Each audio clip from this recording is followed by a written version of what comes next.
Pemirsa, Nur Hayati, pelapor kasus korupsi di Citemu, Kabupaten Mundu, Kabupaten Cirebon, Jawa Barat, akhirnya bebas dari status tersangka.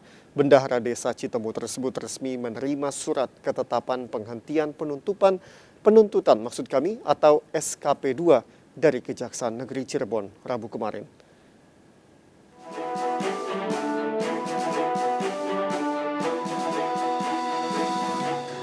Nur Hayati terharu hingga nyaris pingsan saat menerima surat ketetapan penghentian penuntutan atau SKP 2 dari Kejaksaan Negeri Cirebon Rabu kemarin.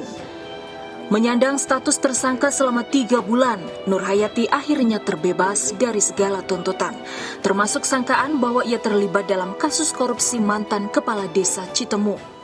Rasanya sudah plong ya Mas, kayak beban berat yang ada di pundak saya selama hampir 3 bulan ini sudah terlepas berkat kerja keras dari tim kuasa hukum dan LBH IKWI. Ibu sebelumnya sempat sakit itu, apa karena mungkin adanya tekanan ini kasus ini? Iya. Oh, sempat sakit. Iya. Dengan adanya terbit SKP 2, maka paripurna sudah berakhir dalam kasus Nur Hayati sebagai tersangka. Adapun perkara pokoknya saudara Kubu ya tetap masih berjalan kan, beliau jadi saksi, Bu Nur Hayati jadi saksi. Sebelumnya, Nur Hayati yang merupakan bendahara Desa Citemu Kecamatan Mundu, Cirebon ini ditetapkan sebagai tersangka setelah melaporkan praktik korupsi yang dilakukan mantan Kepala Desa Citemu, Supriyadi. Alih-alih mendapat perlindungan sebagai saksi, polisi justru menetapkan status tersangka dengan alasan untuk mendalami peran Nur Hayati yang diduga terlibat dalam salah tata kelola keuangan desa. Kecewa atas penetapan tersangka, Nur Hayati menceritakan kisahnya di media sosial hingga viral dan mendapat sorotan luas, termasuk Menko Polhukam Mahfud MD.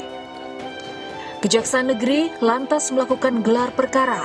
Dari hasil eksaminasi terhadap kasus Nur Hayati, baik Polres Cirebon maupun Kejari sepakat menghentikan tuntutan dan menerbitkan SKP 2. Tak ada bukti cukup bahwa Nur Hayati ikut terlibat dalam kasus korupsi di desanya.